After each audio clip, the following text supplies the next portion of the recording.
नमस्कार. रितिकाज रेसिपीमध्ये तुमचं मनापासून स्वागत. आज आपण बनवणार आहोत खमंग आणि खुसखुशीत कोथिंबीर वडी. तर वड्या खुसखुशीत आणि खमंग होण्यासाठी मी यामध्ये कोणत्या एका पदार्थाचा वापर केला आहे तो तुम्हाला व्हिडिओमध्ये पुढे समजेलच, म्हणून व्हिडिओ शेवटपर्यंत नक्की पहा. वड्यांसाठी मी इथे 2 जोडी कोथिंबीर घेऊन ती स्वच्छ पाण्याने धुवून जाळीमध्ये नितळत ठेवलेली होती. ही पूर्ण पाणी नितळल्यानंतर एका कॉटनच्या कपड्याने असं त्याला प्रेस करून ती सुकवून घेतली आहे. आता आपल्याला ही कोथिंबीर कट करून घ्यायची आहे. त्यासाठी मी इथे यातली अर्धी कोथिंबीर घेते आणि सुरुवातीला ती कट करून घेऊया. तर मी सुरुवातीला ही कोथिंबीर अशी मधून कट करून नंतर आपल्याला ती एकदम बारीक अशी कट करायची आहे. कारण ज्यावेळेला आपण वड्या कट करतो शिजवल्यानंतर त्यावेळेला त्या व्यवस्थित कट होत नाहीत, म्हणून या ठिकाणी आपल्याला कोथिंबीर एकदम बारीक चिरून घ्यायची आहे.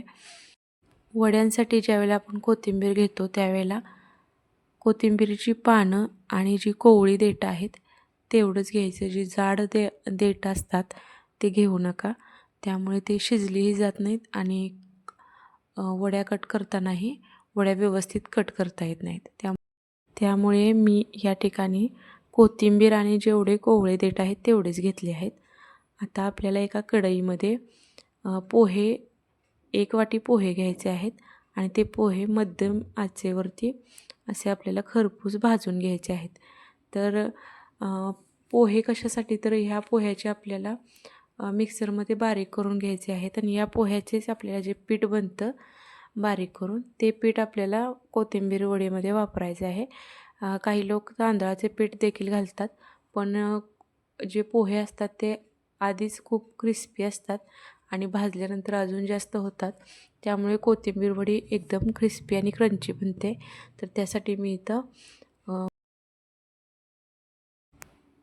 तर या ठिकाणी मी आता कोथिंबीर मोजून घेत आहे. मी 2 वाट्या कोथिंबीर घेतलेली आहे.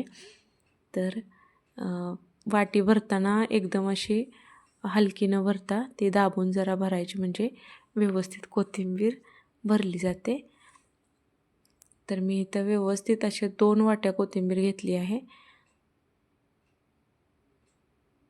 त्यानंतर आपल्याला त्या कोथिंबीरीमध्ये चवीनुसार मीठ 1 चमचा मीठ घातलं आहे मी. त्यानंतर 1 चमचा लाल तिखट पावडर घालू शकताय, तर त्याने कलर खूप छान येतो. त्यानंतर अर्धा चमचा हळद आणि पाव चमचा हिंग पूड घालून घ्यायची आहे. त्यानंतर 2 चमचे पांढरे तीळ घेतलेत, त्यातला 1च चमचा आत्ता घालायचा आहे आणि नंतर राहिलेला 1 चमचा आपल्याला वरून वडीसाठी लावायचा आहे. त्यासाठी मी 1 चमचा तसाच ठेवला आहे आणि 1 चमचा यामध्ये टाकून घेतलेला आहे. आता हे सगळं आपल्याला मिक्स करून घ्यायचं आहे एकसारखं, म्हणजे कोथिंबीरला सगळे मसाले लागतील. त्यानंतर आपल्याला आता एक वाटण बनवून घ्यायचं आहे. त्यासाठी ते मी 7 ते 8 मिरच्या, लसूण आणि जिरं घेतले.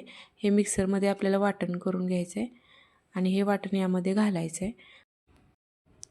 आणि मगाशी आपण जे पोह्याचे पीठ बनवून घेतलेलं होतं ते पीठ यामध्ये घालून घ्यायचं. 1 वाटी पोह्याचं इथे अर्धी वाटी पीठ झालेलं आहे आणि 1 वाटी बेसन घालून घ्यायचं आहे. म्हणजे 2 वाट्या कोथिंबीर असेल तर मी इथे 1 वाटी बेसन घालून घेतलं आहे. जेवढी कोथिंबीर असेल त्याच्या अर्धं पीठ घ्यायचं आहे आणि हे सगळं मिक्स करून घ्यायचं आहे. म्हणजे सुरुवातीला लगेच पाणी घालायचं नाही, सुरुवातीला आपल्याला हे असंच मिक्स करून घ्यायचं आहे. हे आपल्याला कोथिंबीरीच्या ज्या थोडीशी कोथिंबीर ओली असते त्यामुळे आपल्याला यामध्येच हे पीठ सुरुवातीला मळून घ्यायचं, लगेच पाणी घालायचं नाही. चांगलं मळून झाल्यानंतर आपल्याला त्यात थोडं थोडं पाणी घालून घ्यायचं आहे. तर थोडं थोडं पाणी घालून मी ते मळून घेते. असं आपल्याला जसं अंदाजाने पाणी लागेल तसं थोडं थोडं पाणी घालून घ्यायचं आहे.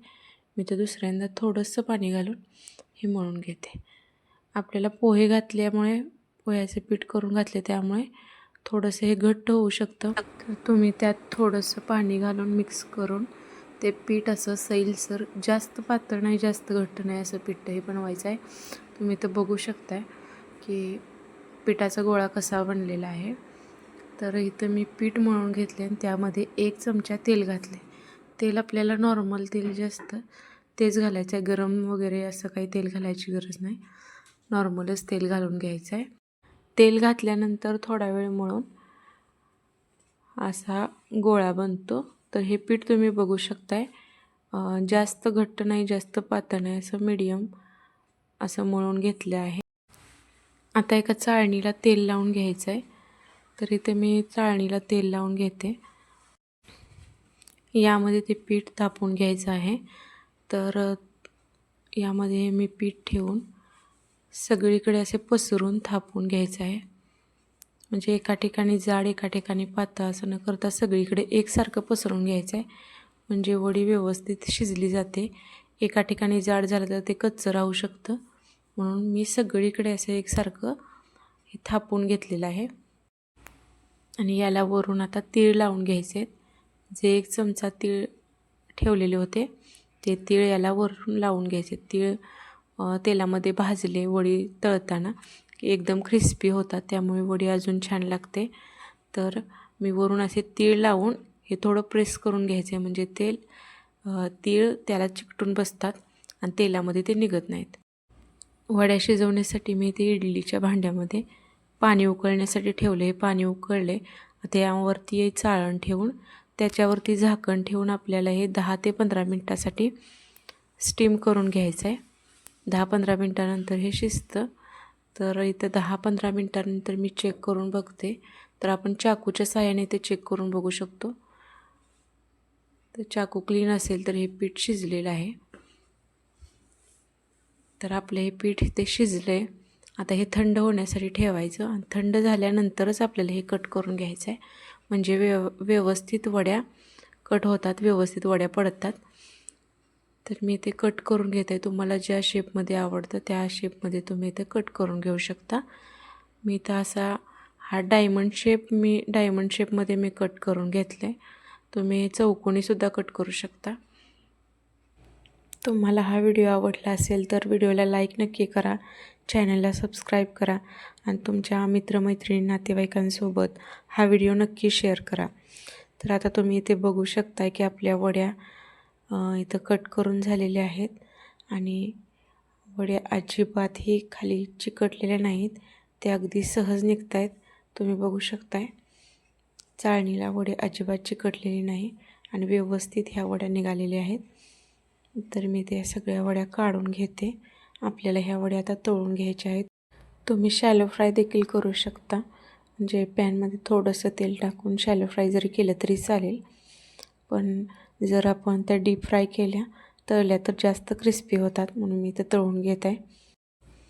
तेल गरम झाल्यानंतर मी या ठिकाणी 5 ते 6 वड्या तेलामध्ये टाकलेल्या आहेत तळण्यासाठी.